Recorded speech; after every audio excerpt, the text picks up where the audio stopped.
Our perspective about this worldly life and the perspective of Prophet Muhammad sallallahu alaihi wasallam are not only different but far apart. Come to think of this, without the guidance of the Prophet, if you and I were asked to make a request on an occasion that Allah will immediately grant our request, I'm sure we will make requests of so many worldly things. But what was the prayer the Prophet taught us on Laylatul Qadr? He said, Allahumma innaka afuwun tuhibbul afwa fa'fu anni, which signifies seeking forgiveness of Allah. On Yawm al-Arafah, the Prophet said, while encouraging us to fast, that if you fast, you'll be forgiven of your sin. Yes, forgiveness of Allah may bring so many blessings, but what is the greatest blessing in forgiveness of Allah? You may notice it in the case of Hajj.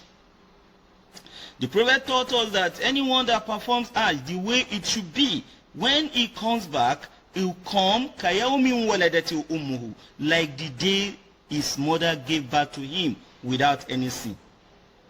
And in another narration, the Prophet said that anyone that performs Hajj very well, laysa lahu jaza illa al-jannah. There is no reward that Allah will give him than Jannah.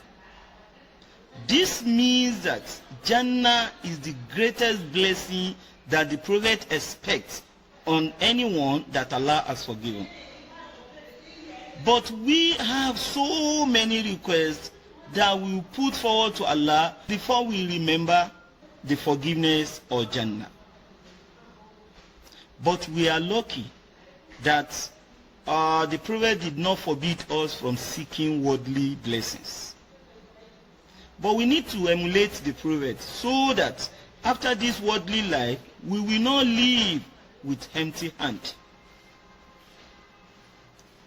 The Prophet taught us that Man qara'a ayat al-kursi ba'da kulli salat lam yamna'u dukhul al-jannat illa an yamuta.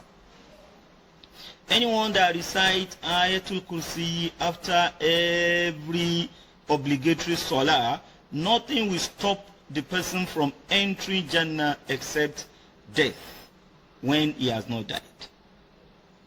Therefore, from today, mark today's date, recite Ayatul Kursi after every salah. In the next 1 year, if you can do it without missing anyone, you are very close to Jannah. And if you die before the time, you are already in Jannah. Wassalamu alaikum.